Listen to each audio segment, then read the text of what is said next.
Years ago, I fished a lot with a guy by the name of Corey Utzler. His dad is Mike Utzler, who runs the Lou's trailer all over the country. If you guys might have ran into Mike Utzler sometime. And quite a few years ago, Mike and I were fishing. Corey and I fished a little bit. Mike and I went out fishing one day, and Mike Utzler introduced me to this technique. And he knew it was good. And then when I went out there and I did it with him, I thought, man, this is pretty good. And then I tried a little bit more, and then I got a little more deeper into it, and I found out, man, this is super good. And if I could keep this under my belt, which I can't because I got a big mouth, I could probably made a lot more money with this thing. But the key to this is post-spawn. There's two types of spoon. We're going to talk about both of them, but my favorite with the worldwide spoon, the flutter spoon, is post-spawn, all right? That means when they're done spawning, you know, not the day after, but it's definitely post-spawn. The whole lake's post-spawn.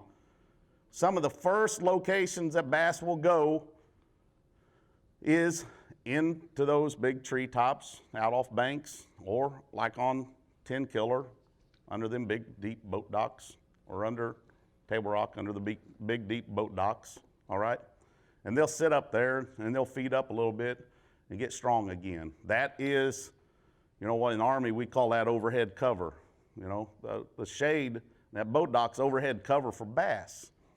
They feel safe, they feel protected in that dark spot of that boat dock shade. Does that make sense? Even though you're out there in the open, you don't have to have a tree. You don't have to have a cable necessarily for them to be sitting on. Sometimes it's just merely the shade, and they feel protected and hidden, and they feel like they have an ambush point. And that's my take on it. I even consider the shade off of a bridge, not just the bridge pier, but on occasion, sometimes I'll get a hint because I'll see some fish eating a little bit, and I'll be over here, way over here on, let's pretend that's the bridge right there, and that's the bridge piling's right here, and the sun's over here, and the shade of the whole run of that bridge is way over here. So if you see me out here acting goofy sometime at some lake out here, throwing out here at nothing, it's because of that shade. Them fish will drift over into these shaded areas, and people don't fish them.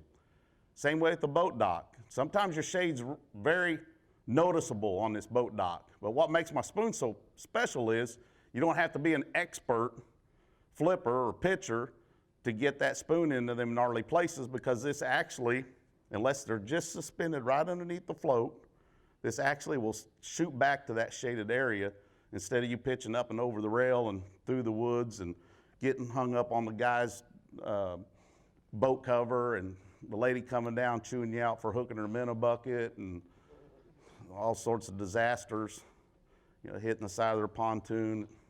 You know, it's a bad deal.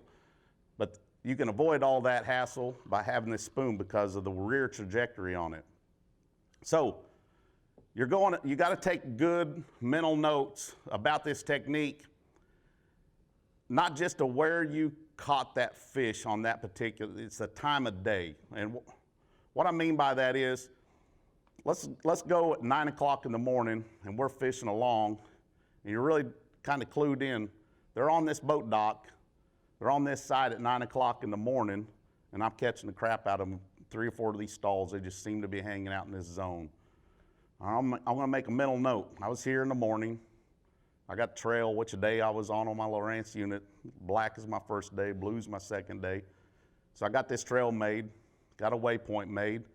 I come back later in the day, it's first, second day of the tournament or whatever, my waypoint's on this side of the dock. But it's 2 o'clock in the afternoon. So now my sun's blasting from here and my shade's over there, but I caught him over here. Do you think I should go over here and focus my efforts on that dot that I caught him at 9 o'clock in the morning on? Or should I go on the other side of that and focus on the shade coming off of the 2 o'clock? You see where I'm going with this? You might have caught the living crap out of them over here off this boat dock slip. But now they're over here in this boat dock slip because you're here in the afternoon. So play the shade. It's all about playing the shade.